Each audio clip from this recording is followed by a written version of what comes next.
Talagang na-aksidente kayo. So, ikaw ba nagkaroon ka ng fears na sinabi sa'yo na ganito yung mga scenes na gagawin? Actually, more than fears, mas excited kasi nga ang ganda nung kwento ng film, yung purpose ng film, yung advocacy ng film, and excited ako, syempre, to work with Arjo also. Tapos, yung mga na-experience namin, yung mga nakikwentong saktan, ganito, hindi na nga namin na-feel yun kasi mas nandun kami sa moment ng eksena, and sobrang nakalimutan namin ang lahat para lang magawa yung eksena. Pag ang action scenes ba, kailangan may rhythm din?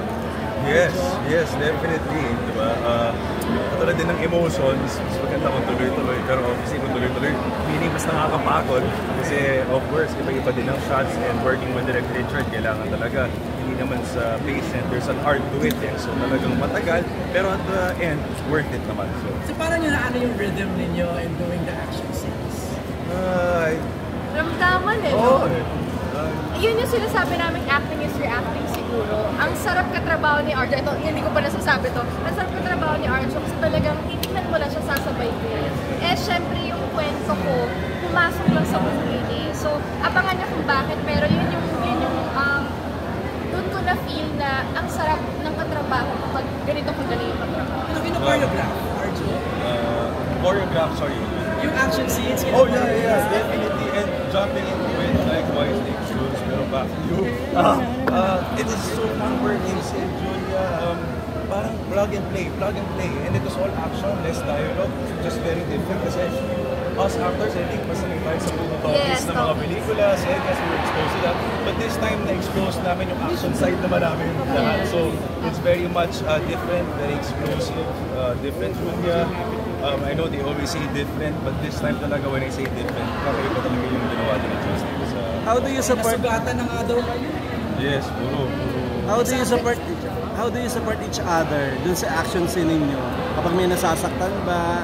How do you protect each other? Parang ganun. Siguro support in the sense of pag kailangan mo yung gawin yung isang bagay, dapat attentive ka. Kasi sa action, na napansin namin, hindi ka po pwedeng naka-steady lang tapos lutang ka. Kasi magkamali ka lang ng move, mamamali mo rin yung co-actor mo. So siguro importante yung rhythm para siyang sayaw.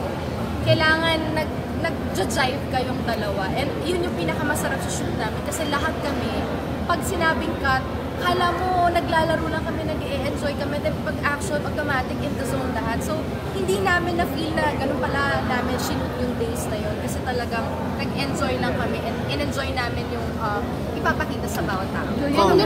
Nung ginawa niyo tong film, kasal ka na ba kay May? Or Yes. Kasal ka na. So ano lang naging reaction ni May na ngayon sinabi nga ni Miss Sylvia na na-aksidente kayo, may mga cuts. Paano siya nag-worry for you? Don't worry. Hindi, we got bruises and everything. At saka ginusto ko rin naman to. Action to. At saka sanay naman. She knows that I've been doing action for the longest time. Mula naman nagsimula ako from serye, movie, nag-action ako. And I just have to say na every time you do action, you really have to expect bruises, expect wounds. Kasi part talaga siya. And it's really part, masakit, pero it's part of the fun. It's part of everything. Kasi hindi naman din sinasadya. Pero minsan may mga pagkakataon na hindi talaga ini-expect freak accidents. It's happened to some actors. Nangyari na kay Julia sa movie na to, there's something that happened that medyo hindi namin in-expect. But she went through with it. And thankfully yung actors had game. And that's the most important thing. Everyone's on the same page. No? Sa isang pelikula, we wanted to make an explosive film. We wanted to make a real action film. We wanted to bring back action at its scale of cinema. And diba, given the opportunity na sila katrabaho, mga nakatrabaho na rin, and I know their capabilities as well. It was all fun for us talaga. So despite that, supportive si May sa'yo, hindi siya yung nagpa-panic mode kapag nasasaktan ka? Ay, hindi naman po. Basta support all the way. At saka, of course, paalala nung nag-ingat, I think for all of us naman, safety is always the first. Si Julia, anong reaction ni Coco na ngayon action star ka na? And syempre nga yung mga scenes mo nakakatakot, di ba? May mga... Yung original manager ko, proud. Siyempre proud siya kasi siyempre siya naman talaga din yung isa sa nagtuturo sa akin kung paano. Hindi naman gumalaw lang parang kung paano yung safety. More than the galaw kasi ang galaw naaaral naman namin mga artista. Pero yung safety kasi yun yung hindi na rin masasabi kapag nasa eksena ka na. So, syempre proud siya, hindi naman mawawala yun. And yung mga safety tips na mga tinuro niya, nagamit din naman namin lahat dito. So hindi kanya pinagbabawalan na gumawa ng action. Sobrang proud naman siya support. Julia, balita namin.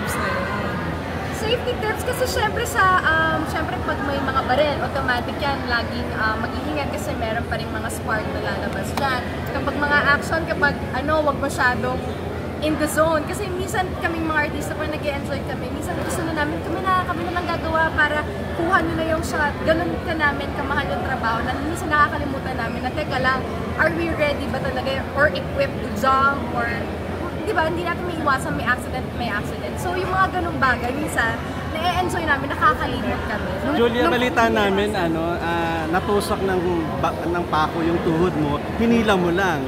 Parang ganun. Parang... Yes, kasi yung eksena na yun, pag napanood nyo, nagko-confrontation na yung mga characters. Yun yung first meet up namin ni Arjo. So medyo intense yung mga bagay-bagay. Nahiya naman akong ikat dahil sabihin ko, sandali na pa ako. So ang ginawa ko, dahil intense yung eksena, nung wala sa akin yung camera, hinugot ko na lang yung sa tuhod ko. And then, go on. Ganun lang kami lahat ka-game. Kaya ang sarap-sarap ng shoot. Kung may isang project ang uulitin na gusto ko pang gawin, ito, at paulit-ulit kung gustong gawin. Pag 2, 3, 4, 5. Nung first time yung napanood, proud ba kayo sa sarili yung action stars na kayo? Proud, I think. You pulled it off. Oh, I'm happy. I'm just really happy kasi sabi ko nga ang tagal na nang nilakbay ng pelikulang to kung saan na pumunta for, diba, we were given the privilege to go on festivals and then finally after almost 2 years punta na dito. So more than action, I think it's fun that we created, no? Yung sa dulo is ito pala yung nabuo namin, no? As a whole team kasi hindi ko nga napansin, sabi ko nga 18 days sinabi ni Direk, diba, pinag-usapan namin kanina, 18 days, parang 3 buwan tayo magkasama, pero kasi it felt really like it was just all fun, talagang go ng go, narinig nila si Julia just pulled off the nail off her leg, tuloy-tuloy lahat ng eksena and no complaints, so talagang ang sarap lang makatrabaho lahat ng gano'ng artista. Pero tinobak ba kayo sa set? Kayong dalawa? Wala nga nangyaring ganun sa set namin kasi sobrang lahat game. Siguro yun yung mga masarap na katrabaho at masarap na project, ulit-ulitin niya kasi hindi mo mapipili yung pagod, whatever init man yung set dahil nga warehouse ang setup namin, yung sakit, yung accident, hindi mo naiindahin yun kasi ni isa walang tinoma. Kamusta yung tuhod mo? I mean, wala bang kalawang yung Hindi ka mala natakot mateta mo. Prior, so okay naman, safe naman. And lahat naman may safety team naman after. So, Na-pressure ba kayo kanina nung tinawag kayo kanina na in the action, king and queen? Nayabo ko. Siyempre, di ba lalo si Julia na alam natin nagka-action din si Coco.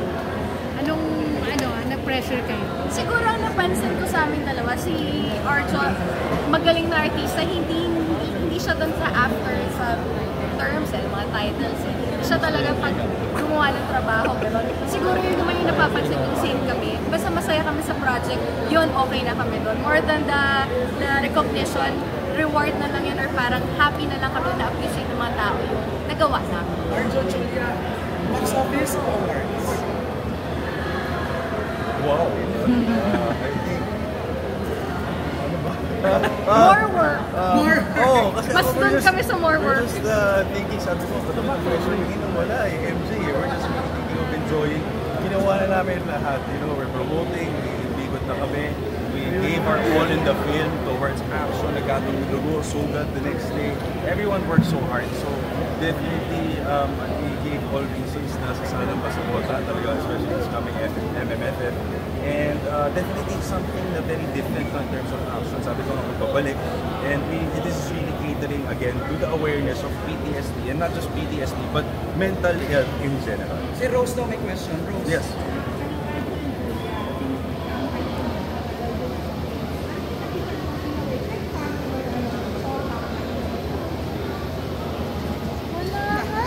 Yun yung funny sa amin, binibiro-biro namin yung term na topak, pero wala kasi talagang lahat nag-jive. Parang automatic nagkakaintindihan kung ano yung kailangan ng bawat isa.